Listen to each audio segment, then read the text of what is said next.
Hi guys, I'm over here in Southern California and I've caught up with Rob Machado, the coolest cat in surfing. He's taking me into his shaping bay, seeing all the boards, talking his life story.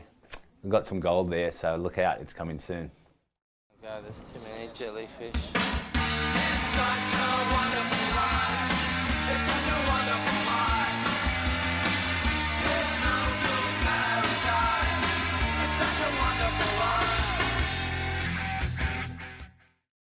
Hey guys, we're here in Southern California and it's another Occ-Cast and I'm so lucky to have Mr. Rob Machado. Thank you, Rob. Pleasure, welcome, Dan. Thank you. I have always wanted to interview you. I mean, I've only been doing podcasts for not even 2 years yet, but as soon as it came up, I'm like, I've got to get Rob Machado for so many reasons, and thank you. I'm excited for Thank the you. reasons, man. What have you been up to? I believe you just came back from Europe. I did. I was over there for a couple weeks, hanging out with my daughter. Yeah. And really just hunting waves. Mm. Just, and not necessarily like life-threatening waves. Yeah. More longboard waves and cruisy waves for my daughter, having a good time. Yep. And eating good food and just a full vacation. And she's surfing too now. Yeah. All my kids surf. They all do. Cool. Yeah, my 16-year-old lives here with me, Yeah. surfs, and then my little 3-year-old loves to just lay on the front of the longboard. Yeah. Go for a ride. Yeah. Yeah. Because all my kids surf too, so Keeps it fun, right? doesn't it? Isn't it fun? Oh man. I it's think the we were best. talking before, and I was like, and even my chick surfs, and like I used to be like back in the day, it's not cool for your chick to surf walking down Right. hand in hand with your chick, but now I'm doing it. No, it's cool. It is cool now. It is cool. Now that we're getting on a little bit, maturing a little bit. I think you change your approach. You do. I noticed it when I was in Europe with my daughter. Yeah. You know, she just rides a longboard, and we were always just looking for longboard waves, and you kind of like go, well, I'm gonna leave 6-foot La Gravière and go surf 3-foot La Fatania or Saint Jean de Luz or something, you know, something super mellow. But then you end up going out and having a good time. You do, hey? Yeah. Surf so many waves you wouldn't really surf. Yeah. And you're like, where's my longboard? Exactly. I was riding a cruisy, Yeah. like little 7.6 and having a blast. Oh, that's cool. So we're here in your area, which was Cardiff by the Sea. Welcome. You've always lived here, thank you. It's such a beautiful spot.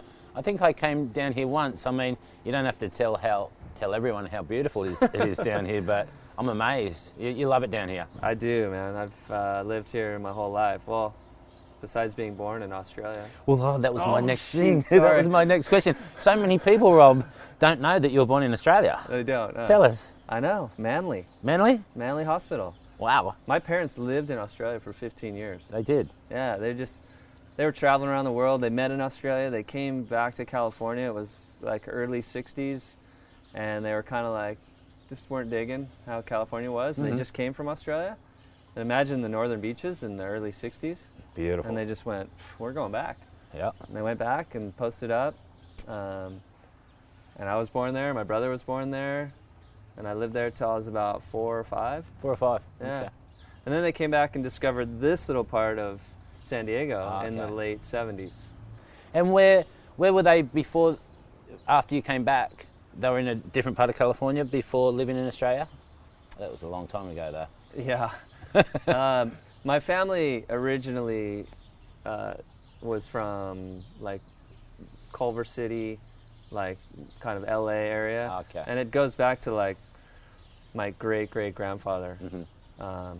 He was one of the first settlers in the 1800s Wow. in Los Angeles. He had a ranch there that was like 14,000 acres. Wow.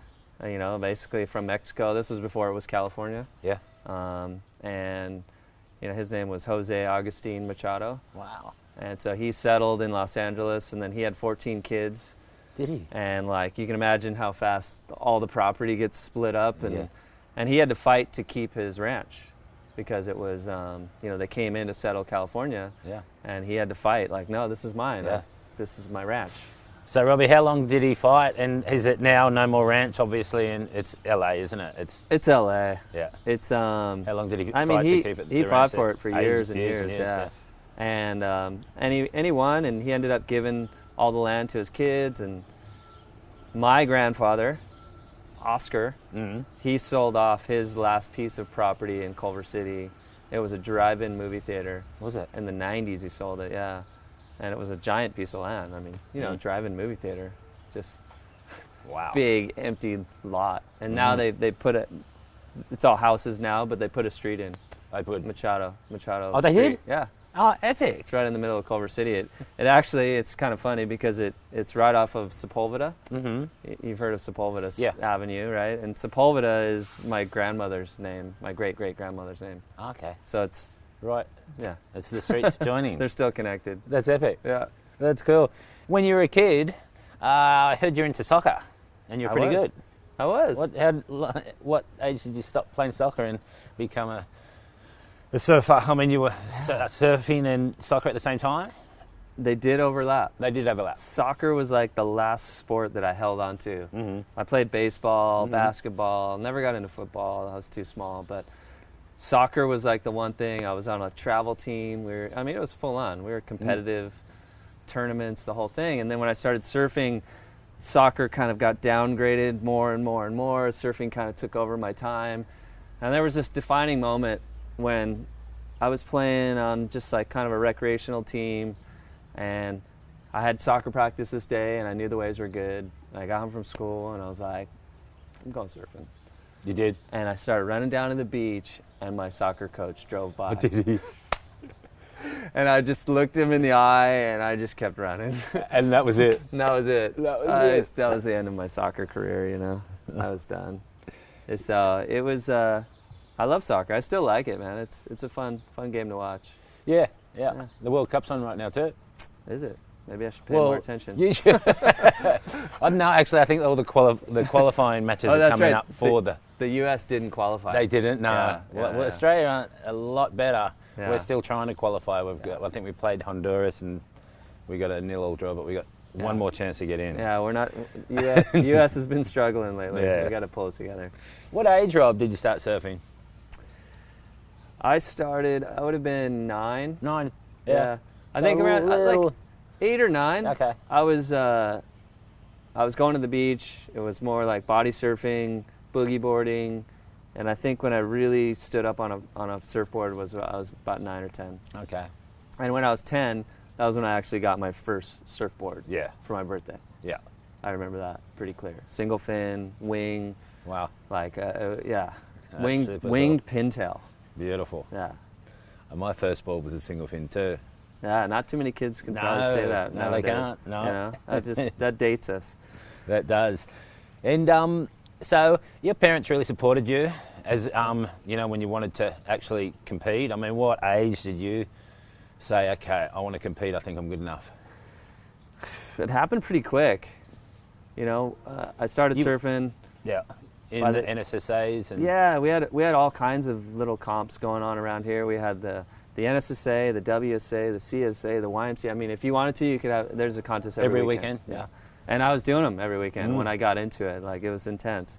But I remember by the time I was 11 and a half, probably. I'd only been surfing for a year and a half, probably. And I did my first contest, and I got second, got a trophy. There was only 3 kids in it, you know. I beat one guy. I was like, yes. And then it was just on, right? You're like, you got your first trophy. It was addicting. And then I just started surfing contests every weekend, and all my friends were doing it. And my parents just backed me full on. They were like, cool, where's the next one? Let's go. My dad actually figured it out pretty quick. He was like, okay, so I got to drive to Huntington, and I got to sit on the beach all day in the sun. He's like, So he went straight and bought an old motorhome. You did? Oh, Yeah. so you just lived out of that? Yeah, and he'd drive the thing up there on like the Friday night, Yeah, and he'd perfect. back the thing into the parking lot, Perfect. and he had a little TV. He'd crank up the antenna, and on the weekends there's always sports on. Perfect. Yeah, let me know when your heat is. You know? Epic. and you'd see all the other families out in the sun and the wind and just getting beat down, and he's in his little motorhome just kicking back. That's such a good way to do it. Right? Such a good way to do it. And so what age, obviously Rob Machado's from Southern California, and then we've got Kelly Slater, and similar age, when did you compete against him for the first time? First time, it was in 1986 at the U.S. Championships at Sebastian Inlet. Wow. So you went over his way. I was in his turf, yeah. And there is a photo somewhere. It exists. Yeah. We'll find it. Yeah. It was So we were in different divisions. I was in the Manahuni divisions, and Okay. he was in the boys, because he's Okay. a little older than me. He's Okay. like a year and a half older. Yeah. And we both won our divisions, and what they used to do is they had a super heat. Ah. They take the winners of every division. So Yeah. it was me, Kelly, Todd Holland, Bill Johnson. It went up the list, like juniors, men's, all the way up to the Grand Masters. And they would throw you all in a heat. So it was all of us in a heat together. And I remember we're getting ready to paddle out, and my dad goes, "Come on, let's go. You want to go take a photo with Kelly?" No. Like, what are you doing? He's like, "Hey, Kelly." I was like, "Oh." You know? And so here's this photo of us standing on the beach. I have my Tom Carroll airbrush, and Kelly has his like orange, I think it was sun deck at the time, right? And our jerseys are crossed up, wrapped around our heads, you know, like the whole deal, and we're standing on the beach. It's a pretty funny photo. All time. Yeah, he won. He won. Yeah. He won a lot. He won a lot. He won a lot. Let's fast track it to the year you qualified, and was Kelly already on tour then? He was, yeah. He was. He would have had a year maybe before. Yeah. He did. He fast tracked it, I think. He saw the writing on the wall when they first made the top 44. Yeah. Right? He did the tour that last year, and I think he qualified on like the 44th spot. Just. And he was still in high school. And then when they did the cut, so he was in the next year. And that was the first year he won the world title. Went straight into it, eh? It was either 91 or 92, I think. So I didn't come on You till came on tour in 93. 93, Yeah. I think, yeah. So You had 10 years on tour. yeah. Yeah. 10 good years. I mean, I can remember, like, I was off tour. I was having a break when you got on tour. Yeah. So I didn't come back till 1996. But, I mean, I was always watching what was happening. And you were always in the top 10, pretty much the top 5 the whole time. You won 12 events in total. Yeah. It was fun. It was fun. Dude, I mean, the tour's insane. And you know, when you're groomed your whole life, as you would know, it's like you start competing when you're a kid, and then it goes into a next level, into the next level, until you just keep chipping away. You're like, wow, I'm doing this. I'm succeeding. And next thing you know, you find yourself at like that top tier. Yeah. And you're like, wow, I'm here. I'm like standing on the beach next to you, and like Tommy Carroll's over there, and you know, there's Barton and Duma and all the boys, and it was just like, wow, these are their posters are on my wall. This is I feel kind of weird, but you put your head down and you go out and you compete. Yeah. And you go hard. And you had a few world title runs. I mean, I'm trying to think of when we first met, and I think it was in 1995 because it was? I competed. I got through the trials of pipe, and I got into the main event. And you were very good at pipeline, and I think you made the semi. You're against Kelly. I think I was in the semi. Yeah. Against Shane, maybe. I don't know. You don't quote me on that, but that's when I first met you, and we had that. That's one of the most classic heats ever. Yeah. 1995. You and Kelly in the semi, and everyone knows the high five. Yeah. And we all know about it, but we're going to have to talk about it. Like, was it that crucial that that you gave the high five and then he got priority? No, it wasn't that crucial. Because you take us through it. People tell that story all the time. I hear it. I want to hear your side because the heat was over by that point. He'd already won the heat. Yeah, like he had 2 10s and like a 9.5. And it was best 3 back then. Yeah, it was best 3. So it was dunsies. And I had a 10 and like a 9 and then like an 8.75. Like it was almost combo. It was an awesome heat. Yeah, but I needed like a 9.9 or something, right? And like he got the first wave of the set, I got the second wave of the set. And it was just like, at that point I'd let go. Yeah. In my mind, I'd succeeded already. Yeah. Right. Like you have to step back like a year before. In '94 when I surfed in the Pipe Masters, it was like second reef pipe, and like I was this little skinny kid from California, and I went out there and just cartwheeled down the face on a couple bombs, and I didn't even know what I was doing. And I was scared shitless. And then, like, in 1 year, I came into that event. Sonny was actually in the lead, and all the pressure was on Sonny because all he had to do was make through a couple heats, and he was the world champ, and it was going to be that. Well, Sonny lost. I think you beat him, actually. Was that the same year? That was the same year. That was the same year, yeah. And so then all the pressure kind of shifted, and no one really expected me to do well. because I'd never done well at pipe. And the waves were pumping that year. It was like 2 really good west swells. It was all lefts.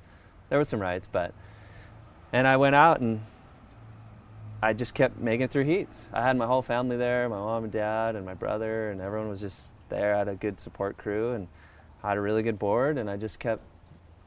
And you ended up winning. I chipping away through heats. No, and then I ended up against. This is 95. Yeah. This is 95. Yeah. 94. Yeah. I cartwheeled. And, that was 94. Yes. Yeah. Then I fast forward to 95. 95. 95. You beat Sonny, and then I go on to the semi. So I get to the semi with Kelly, and the race is on. And it's on. Yeah. Like basically, if I won that heat, I win the world title. Yeah. And if Kelly wins the heat, he still has to win the final. Oh, and against me, and I broke my board in the final. Yeah. That's my excuse, anyway. Yeah, that's. I was cheering for you. Thanks. I'm sure you were. I had my Occ flag on the beach. Yeah, it was crucial. Yeah. I mean, it was crazy that day because the waves were kind of good, but then in your semi against Kelly, it just went. It turned on like Hawaii does, Like Hawaii does, right? Yeah. It was super strange. Like the sun came out and the wind shifted a couple degrees offshore. and it just went straight offshore and it just started pumping. It did. And we were just trading off just peak after peak. I mean, it's such an amazing wave when you're sitting out the back and those things are just really cornering and TPing up and you have your lineups and it's almost nerve-wracking. You're like, am I in the right spot? And I mean, it was crazy. It was so crazy. Cool. It was so much fun. So I mean, the high five to me was irrelevant. Yeah. It was all just kind of.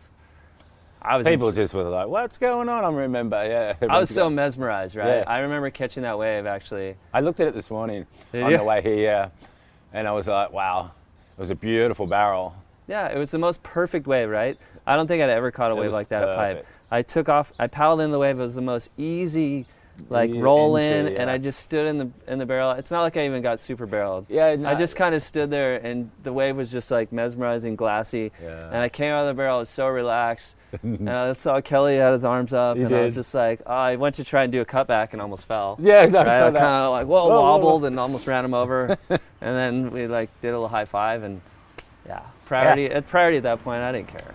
Yeah, priority. It wouldn't have mattered. Yeah. You needed a 9.99. Yeah, I was like, cool. There was only a couple of minutes left. Yeah, I was at the end of the heat. It was right at the end. And it was all good. Like, at that stage, I'd done everything, like, for me, I'd done everything possible. Yeah. Right? Like, and I was up against the best surfer in the world. And, like, but for me, I proved myself that I could surf pipe and I could compete out there and hold my ground. Hold your own. Yeah. And as you did, I mean, Pipeline was special for you because you came back in 2001 and actually won Pipeline.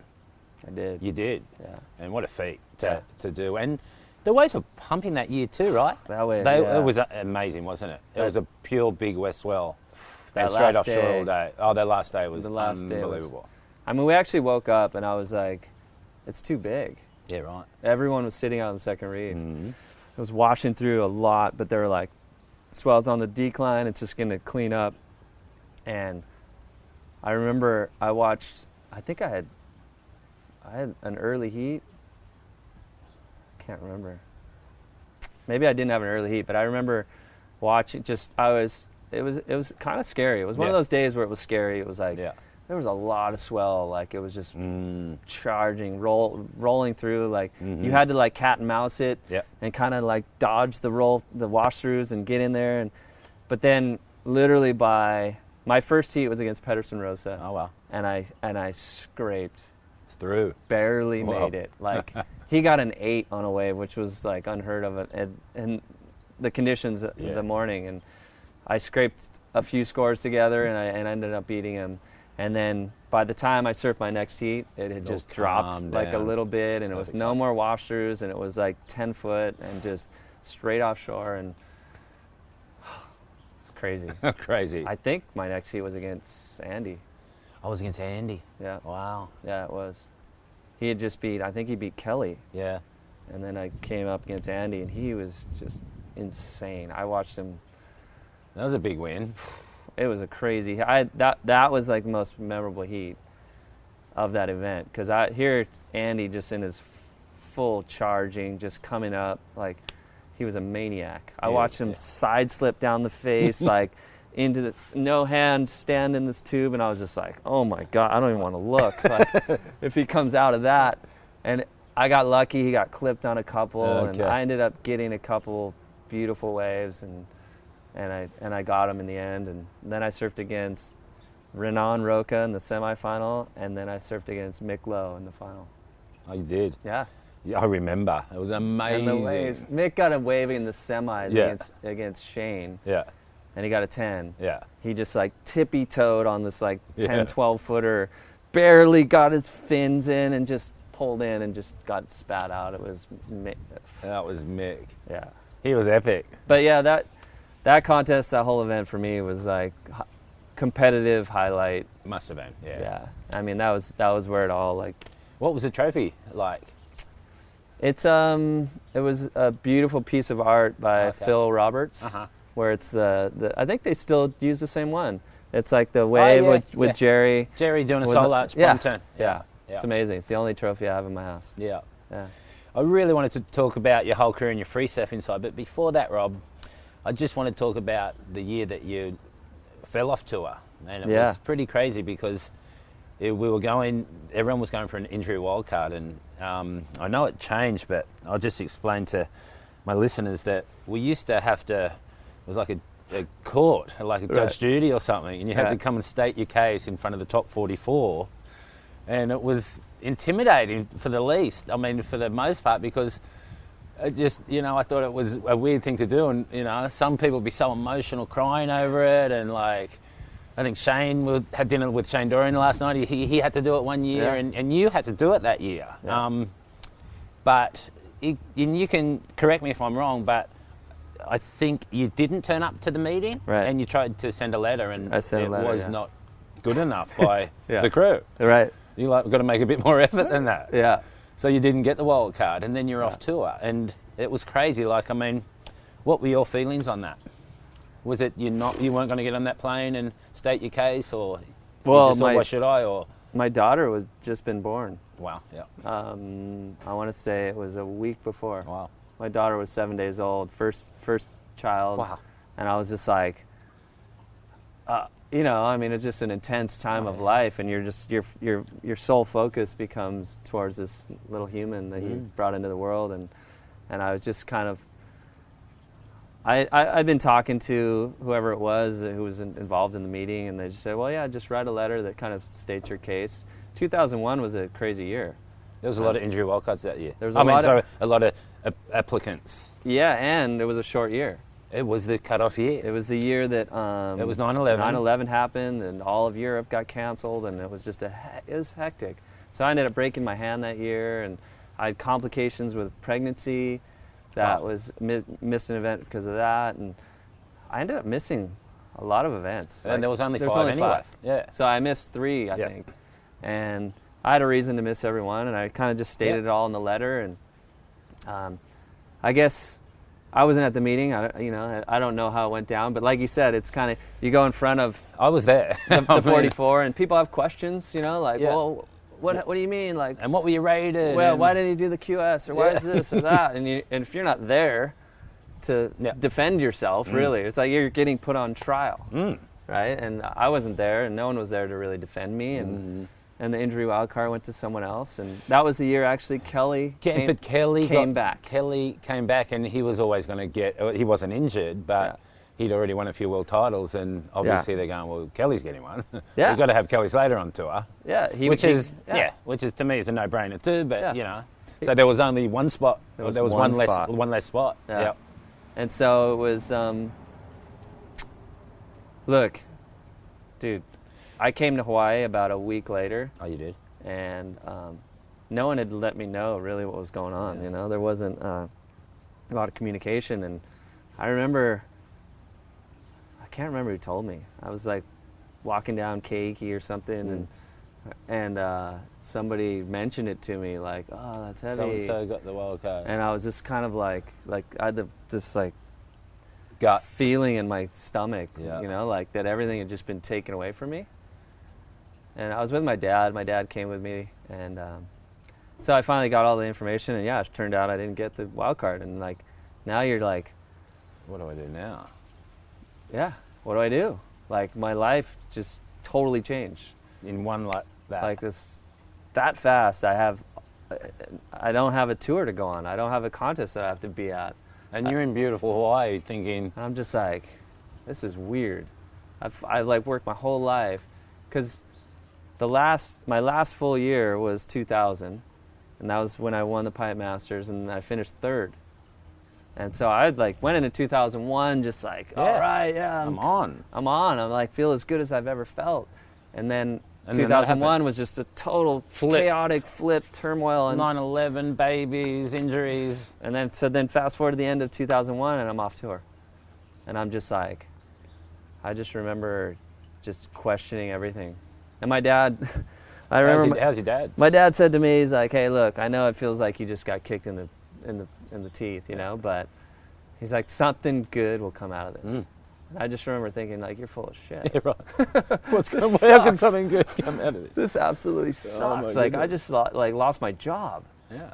And you know what's even crazier was I was sponsored by Gotcha at the time, and they filed for bankruptcy. Yeah.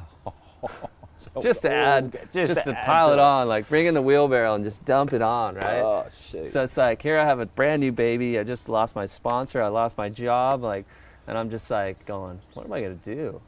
And any normal person will go into a severe depression. Maybe I did. Don't stand near that cliff. Yeah. And I remember thinking, like, I felt like I'd actually been a little bit betrayed. Yeah. Like by like my fellow competitors. Yeah. I felt like, no, you guys didn't back me. You didn't get my story. Like, I was really hurt and like I really had issues that like legit. I'm not making shit up. Yeah. And I just felt like, I felt a little bit bummed. You would have. I felt so it put a bad taste in your mouth. Yeah. Is that the reason why you didn't go and requalify the next year? You were over it. Yeah, I was over it. Yeah.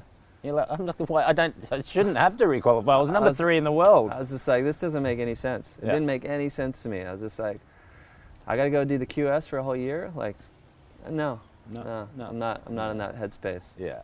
And I was angry. There's bitterness and anger and whatever you want to call it. I was just kind of over it. And you know what? And I started looking for a new sponsor. Mm-hmm. And I had 2 offers on the table, and one of the offers was, I think it was from OP at the time, and it was all incentive based. It was like, go on tour and win this contest, and you can make this much money. And then my other offer was Bob Hurley, and Bob just said, hey, you know what? We'll just pay you. Just go surfing. Free surfing. Just go surfing. You were already working with Taylor Steele at the time. Yeah, and I was kind of like, wait, do I have to go on tour? They're like, no. We just want you to wake up every day and go surfing. How cool is that? And I was like looking at these 2 offers. Are you serious? And there's, of course, look at like, there's part of me that still was like competitive and wanted to be like, get back into the mix. But then there was part of me that was like, that just sounds great. Like where my headspace is right now, I'm gonna go hang out with Bob. It's a no-brainer, really. I'm still hanging out with Bob. You're still hanging out with Bob. I mean, Rob, it's such a good story, really, because, you know, like there wasn't a big, you know, free surfer, you know, there wasn't really jobs going around then for free surfers. It was like, there were free surfers, but they weren't getting paid. You were. Yeah, well, I kind of was. I mean, yeah, you're right, because when I took my hiatus from tour, that's what I did. Yeah, totally. After I put on a bunch of weight, and then, but anyway, let's not go there. But when I got fit again, when I got off tour, that's what I did. Yeah, I was probably one of the kind of first ones, really. And now there's a bunch of them. I mean, there's you, Craig Anderson. I mean, just to name a couple that are getting paid really well to free surf. And I mean, all the movies that you've done with Taylor Steele, that, you know, and you just kept doing that. I mean, I know you started with him since you're really young. I think I counted you've done 20 movies with Taylor Steele. That's crazy. It's crazy. And you really put free surfing on the map, and that's the coolest thing. And, you know, you're such a good competitor. When I try and look at it from an outside point of view, I think it was just perfect for you for that kind of to happen. It was a blessing in disguise, really. I mean, you could still be on tour right now. It was. and I look back to what my dad said. Yeah. And I was like, wow, how did he know? He was right. Yeah, he was right. Gosh, man. But he probably didn't know what he was saying either. No, he just wanted to make you feel better. Yeah, he was just trying to give me a little something love. good's going to come out of it. Yeah, don't worry. It's going to be all right. But yeah, the whole Taylor thing was just Taylor literally grew up like a mile down the road. Yeah. So Taylor just lives right here, so you guys... He lives right down the street, and we surfed the same beach. And from day one, he showed up on the beach like with this janky little video camera, like a lens half hanging off, and he started videoing. It was weird. And it's like, dude, who didn't want to see themselves surf? Yeah, no. You never got to see yourself. And Taylor would film, and we'd film each other. You know, it was like... And then I dragged him on his first trip to Port Escondido. And he filmed. And it was like Kelly, Shane, Ross, Brock, Chesser, Vinny De I mean, it was like this crazy list of people were going on this trip. And I said, dude, you should come. And to film? To film. And that was the start of it? And that was the start. Wow. And that trip, he got introduced to all those guys. And it was like, hey, Taylor's going to stand on the beach and film. Everyone was like, what? Sick. Nobody did that. No. And from then on, it was just like, dude, come on this trip. Go on this trip. And, wow. And it was just 20 movies or however many movies later. Yeah, 20. Right? Yeah, 20 at least. I counted them. Yeah, you must have a favourite. And if it wasn't this one that I want to talk about, because the Drifter, you went to Sumba, to Occy's Left. I did. Did they still call it Occy's Left when they're there? I did. You did? Of course I did. Niawatu is the name, but you know, some amazing footage, and I watched that movie. It was all time, but it mightn't have been your favourite. Probably is one stick out, or I know. Yeah, the Loose Change was a good time. Loose Change was super fun making it. Yeah, because where were you guys again? I got to be. You guys. I got to be the slacker. That's why I have long hair now, still. You know, because I grew into that role. Yeah. I got to ride around on my beach cruiser. I was looking for a job. It was all shot right here. And it's so funny. All you guys played roles, didn't you? Yeah, and like Ross worked at 7-Eleven. Shane worked at the bar, and we had just the funniest little scenarios and scenes, and it was all shot with like real movie equipment. We had like it wasn't just. We had like real crews in there and sound guys, and we were all nervous. It was funny. Oh, epic. And your most recent project was Proximity. Yeah. You went with Craig Anderson. I did. And where'd you go? With Taylor. We ended up South America. Yep. Yeah, I don't know if I'm allowed to say where it was. No, you don't have to. Yeah, it was down there. There's a lot of lefts. Water's a little chilly. I'm cold, I mean. Cold. But super cool trip. Taylor hadn't made a surf movie in years. Oh, really? Yeah. And he decided, like, I'm gonna get back into it. I'm gonna make another movie, and it was kind of an interesting concept, taking guys from different generations, but with similarities. Like Craig and I, both goofy foots, long hair, like to get tubed and style it out, I guess. Right? And like, let's go surf some left points and see what happens, and talk story and see how we approach things from different perspectives. Have you surfed Kelly's waveboard? Yeah. You surf French, sorry? Yeah. You have? Yeah. It's so good. Kelly's wave is pretty fun though. It looks so sick. Yeah. It's, the left. You went left on Kelly's? Yeah. The left looks epic. It is insane. exactly the same as the right. Yeah. Yeah. It basically just mimics. It just goes down one way and then comes back the other way. Yeah. So cool. So I was just up there 2 weeks ago and caught a few waves, and so much fun. So, just a couple of weeks ago. It just makes you giggle and laugh and like a little kid. Like a little dream. You can't believe it. You're out in the middle of this like agriculture land, and inland California, and there's just this little oasis. There's this little swimming pool, and all of a sudden this wave pops up and just starts barreling. Wow. It's a trip. And boards. Let's go on to boards now. What kind of board did you surf in there? An epoxy? I did. You did? Yeah. I just ride all epoxies now. Oh, these days, because you were with Channel Islands forever, and now you're actually riding Kelly Slater designs. Well, I'm riding for Firewire. Firewire. Oh, so it's under that same. You ride Firewire. It gets a little confusing. It does. I get it. So it's more you ride for Firewire, and Kelly's in that same umbrella. So I have my own. I have my own surfboard brand. Yeah, because you shape now. Yeah. I just checked out one of your boys just before. Really nice. We'll have to get you one. I'd love secretly. One. I've been shaping and designing, and then working with Firewire. Yeah. And so I mainly just all ride on epoxy. Yeah. It's fun. I've got one at home. They just go really good. I think they're good for older kids like us. Ah, okay. Because you get a bit more speed. We're still kids, but Yeah, we're we just are. older kids. But they're just bit more buoyancy. And Yeah. you know what? It took me some time to really commit to it and Yeah. make that transition. Like when you first go to epoxies, you feel like, whoa, they're corky and there's a little bit the sound. But now I've kind of definitely adjusted and I'm totally cool with it. Like I'm used to it. It took me 6 months to a year probably. Yeah, wow. Yeah. And I think just changing the way that you design boards and shape boards helps the boards work better in epoxy. Yeah, for sure. You know, you can't just take a normal PU and make that same board in epoxy and expect it to act the same. Yeah. Right? Yeah. You have to make some adjustments. Yeah. For sure. It's hard to jump back and forth. Yeah. It's really hard, hey? Yeah. It seems like it feels like you're cheating a little bit on an epoxy. Yeah. They definitely get up and go. They do. But And it's finding a way to make them act the way you want them to. That's where I think guys get a little bit thrown off. Yeah. But they work way better in fresh water, right?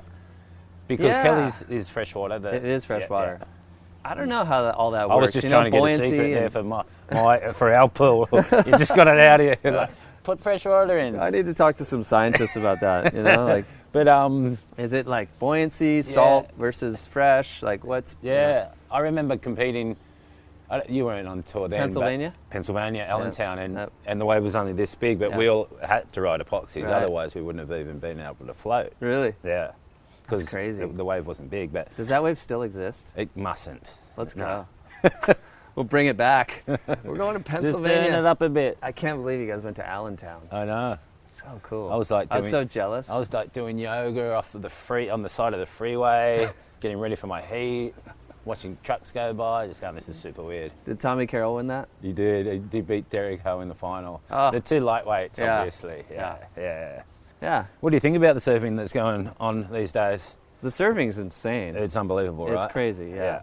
Like I actually, I would love to see the clip of you from Beyond Blazing Boards. You did a frontside air. Yeah. It's in the opening section. That still like holds the test of time.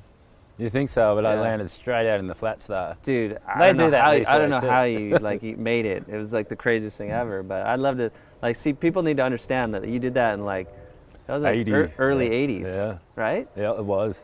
And that right now you could still show that, and guys would be like, "Whoa, that was pretty heavy." I think you claimed it too. You came out. I did. I claimed it. Did something, yeah. But I don't, because I'm not the air guy, and I mean I'd have to say that was kind of a fluke, but I claimed it. And I'm like, yeah, do it all the time. Yeah, that was standard. I've been working on that one.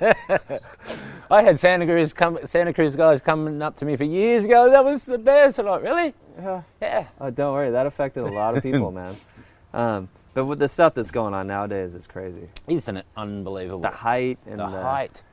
I mean, it's radical. Radical. It's hard to comprehend. It is radical. I mean, it's definitely gone to a whole nother level. I mean, the other thing too. Sorry to interrupt. Yeah, no, you go.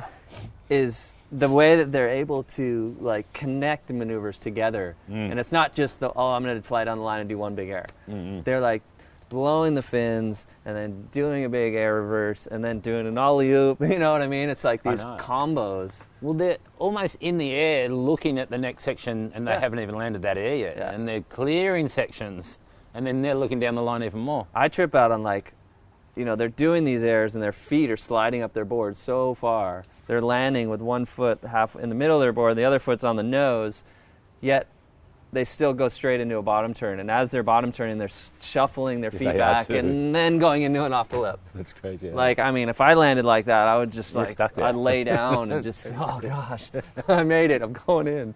You used to do airs. Have you done any airs lately? No. No? No. I quit. It's been a while. You quit. I retired. You retired from airs. Because you used to do good airs, way back in the day when they first, you and Kelly were pretty much the guys that were doing it. I just could never get the real good pop, height. Yeah. It was, Taylor really he pushed us and to do it. Yeah. We'd start getting in. It was more about getting rotations and stuff like that. Yeah. But I could never really get the height thing. I wasn't. It just the never height made thing, sense. yeah. You know, some Yeah, guys they just do have that. that ability to just like get that pop off the lip and get really high. Like, I've never been able to rotate. No, I've never done it. Can't, I don't. That does. No, you can't teach. just the straight air. No, just You the wanna straight air. That's it. go- Wheelie airs are cool. Yeah, Just they are. out into the flats. I know you've been good friends with Kelly forever. What about him? Do you think, any inside information that he might do the tour next year? I Because know. everyone wants to know. I mean, know. this year he'll be going for the injury wildcard.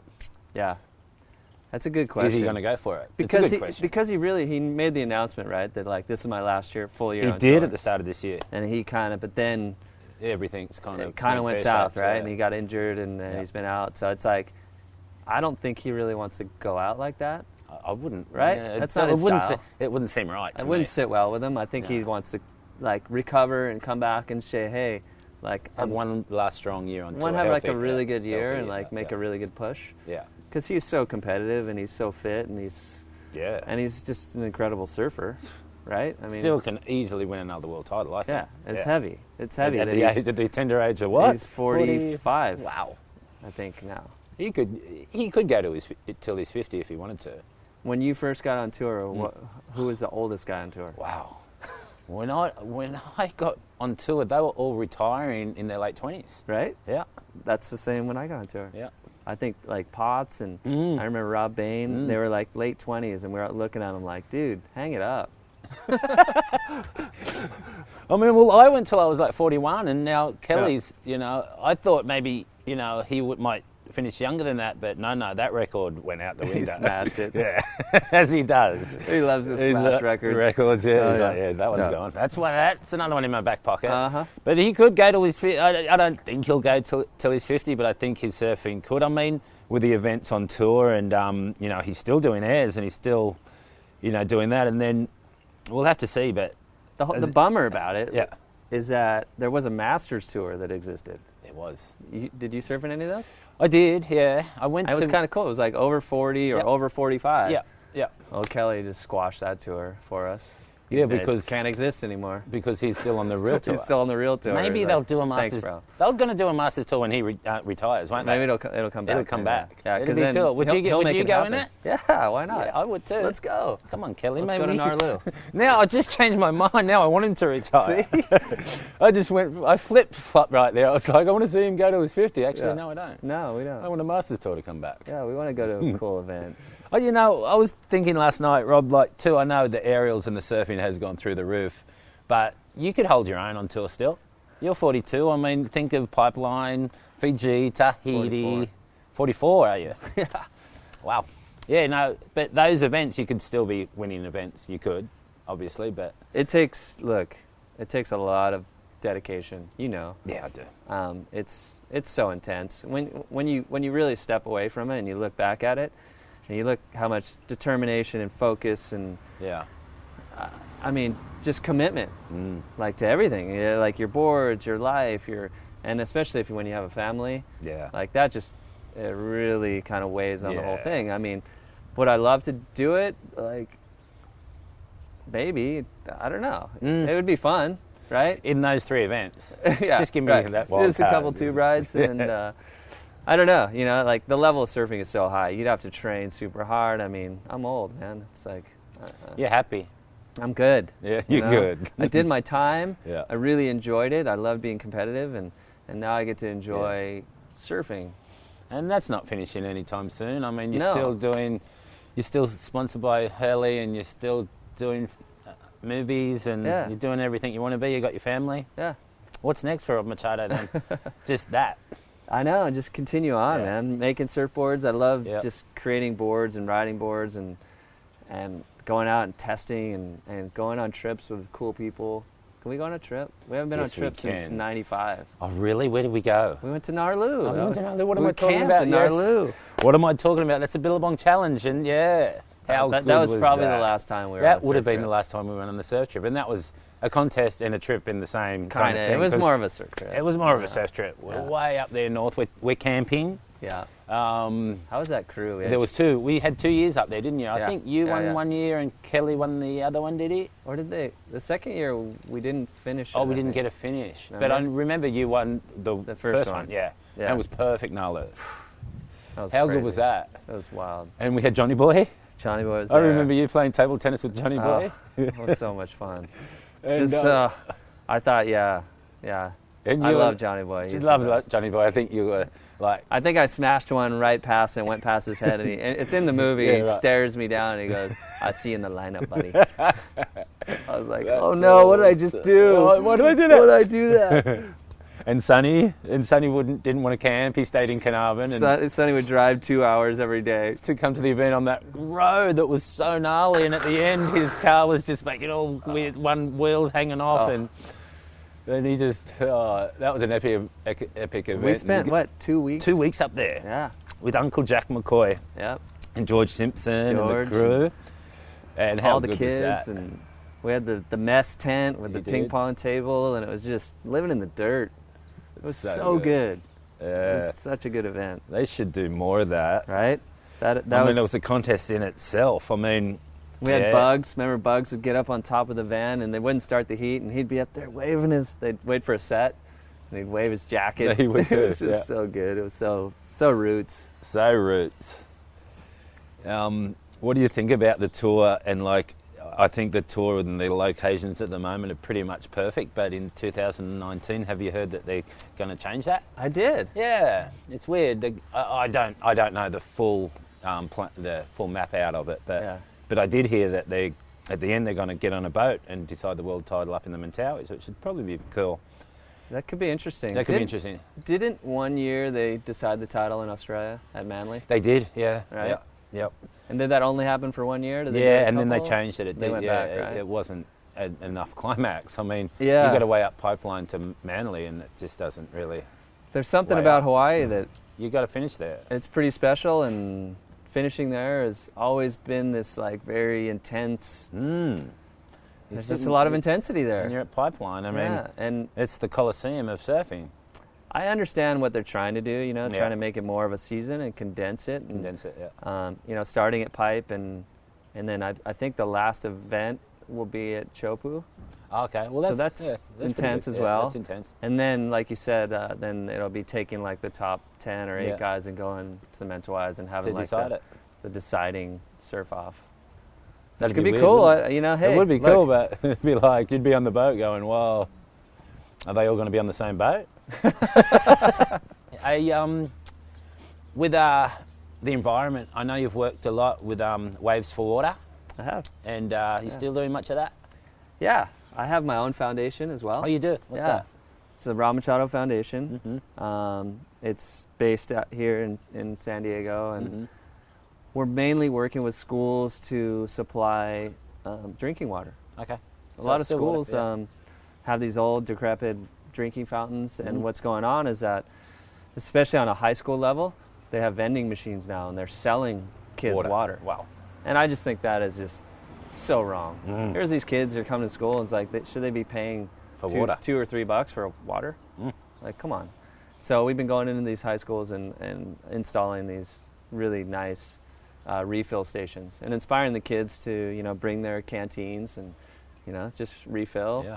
And we've been doing it now, kind of working down into the elementary schools and all the way down. Wow. Teach them young. Get those kids, Yeah. because what I saw too in the young kids is They'll drink soft drink. no, well they bring the little plastic, Oh, yeah. the single-use plastic Yeah. to school. It's easy for a parent to just throw them in the backpack Yeah, and yeah. like, there's your water for the day. Yeah. And And then that ends up in the ocean. And yeah, whatever. and then that's bad news. And Yeah. so John Rose and Waves for Water, Mhm. we've been staying connected and doing projects together. And I've been to Nicaragua with John and Mhm. done a few different trips, distributing water filters. We did a project where we put the refill stations in one of the high schools, and then we had the kids sell water bottles at their school to Wow. inspire the people to use the refill station. And the money they raised, we bought water filters and did a trip with John Rose. Oh, you did? Yeah. Oh, epic. So we took some of the kids from the high school. Oh, you done the trip? Yeah. No way. And they got to go to Nicaragua. We went to this little village in Nicaragua, and we taught them how to, install the water filters and do the whole thing. And the kids got to be a part of the whole project. And so some of them will probably do that when they grow up. Yeah. It was killer. They were like blown away. They were. Because it was one of those places, Nicaragua's, Colorado's. You go down, there's these beautiful houses on the beach, and the waves are pumping all the time, and all you have to do is drive 10, 15 minutes back the other way, and you get a real view of what's going on. You have there's kids that are sick because they're drinking bad water, and this little filter changes their lives. Crazy, hey? Right? And wow. a lot of people never get to see that. Mm. So to take these kids, these high school kids, and expose them to something like that was, I think, pretty life-changing. Mm. So it's cool.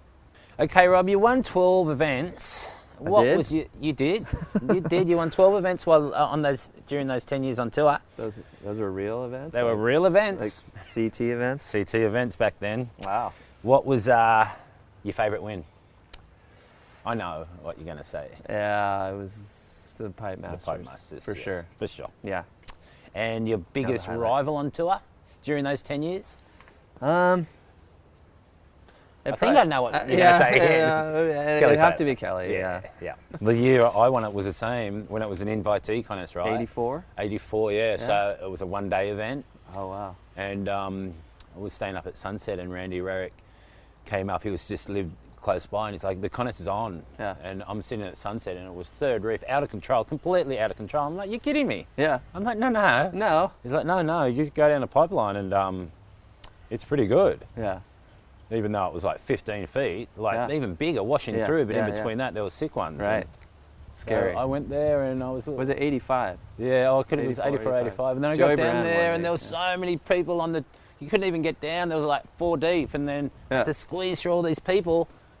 And I was with this guy, Rod Kurzop, and we got down, and there was like, there's no one out there. I'm like, what's he thinking? And everyone's looking at us going, you're out there. Yeah, here's your jersey.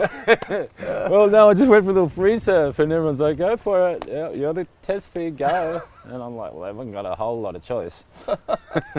Oh, I love it. Yeah. That's scary. Yeah, that is scary stuff. Have you been back to Japan lately? Yeah. Oh, you have? I go almost every year. You do? Because they love you in Japan. I love Japan. And you love Japan. Oh, it's my because favorite. I remember back in the day when we used to compete there, you would pull as big a crowds as Kelly Slater in Japan.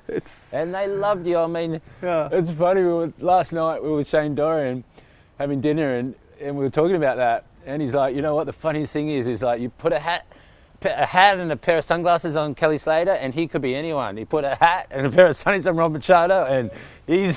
Everyone still knows it's Rob. I can't hide there. You can't hide there, no. I love Japan. Wow. It's seriously like, I don't know, man. There's something about it, like the culture and the respect, and I don't know, just the fans are they're so fanatical, but they're so respectful at the same time, and they give you your own space too. Yeah. I tell this story, and it was the year I won my first contest there. Yeah. My first ASP win was there against Dave McCauley in Tarami. Mm-hmm. And I remember they literally took a couple sticks like that they found on the beach, and they just poked them in the sand, and they took a little bit of string. It was like dental floss, basically. And they wrapped it around, and they went down the next stick, and that was like the walkway to the beach, right? And so you'd go to like get your jersey, and you'd walk down this thing, and like that's the barricade to keep the fans out, right? That's all you need. And the fans would just they'd like go right up to the little piece of string, and they'd go, ah! Right? And they wouldn't touch it, and you'd just be like, how is that possible? Anywhere else in the world? Then they'd be walking right over that. You think they wouldn't even see it. Then you flash to like Brazil. Wow. I had a heat with Kelly in Brazil this one time, and we came in, and the guys came out, like all the security guys, and you know their ears are all, and they locked elbows and made a circle around me and Kelly. Me and Kelly were like wedged together, and they just started walking up the beach, and we walked over humans at some point. Back to the contest. Like there's people sitting on the beach, and they didn't know it was coming, and these guys just. At one point, I was stepping on people, like, wow, and they just kept going, and just all the way up to to get us to the scaffolding. Yeah, safely. Yeah. Completely opposite. To Complete Japanese. opposite. You Complete got- opposite yeah. because they want to hug you and Yeah. grab you and Yeah. kiss you, and the other the others are just like They just step back and like, yeah, I know. It's just there's different forms of both passion, really good, right? yeah, both like, really good. Yeah, there's just, yeah, it's special. special. Yeah. So Rob, you did a TV commercial for California tourism that plays in Australia a lot. Does it? Yeah, and you go, in California we put our board shorts on one leg at a time. Can you do that again for us? I can't believe you saw that. Yeah, it's on our mainstream TV a lot. Really? It is, yeah. Wow. Yeah, you didn't think it'd get that far? Or, No. Yeah, No. it must. I'm sure it plays all over the world. It's one of those things that you're like, that'll probably just exist for a little bit, No. and no one will really see it, Yeah, and you saw it. It's a big ad in Australia for California tourism. Wow. Yeah. Hey Rob, it's been so good. It's an honour and a privilege for me. Likewise. Thank you. It's epic. Kidding? And I don't know. I know you're really good at golf. There's not a whole lot of surf around today, so you want to go hit a couple shots? Let's go. Let's go. That's another Occ-Cast, guys. What a beautiful night, though. Not a breath of wind. Well, that's on the green. That's on the green.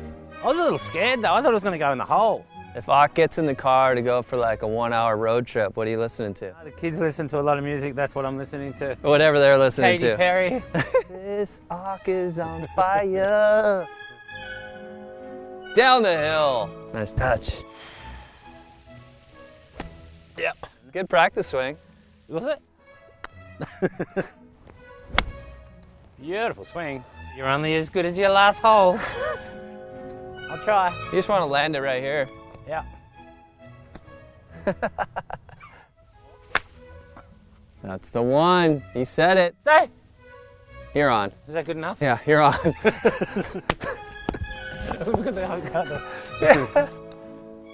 Yeah. Birdie. There you go. I'll get that. I got a birdie in front of the Occ. It's life-changing. God, there's too many jellyfish.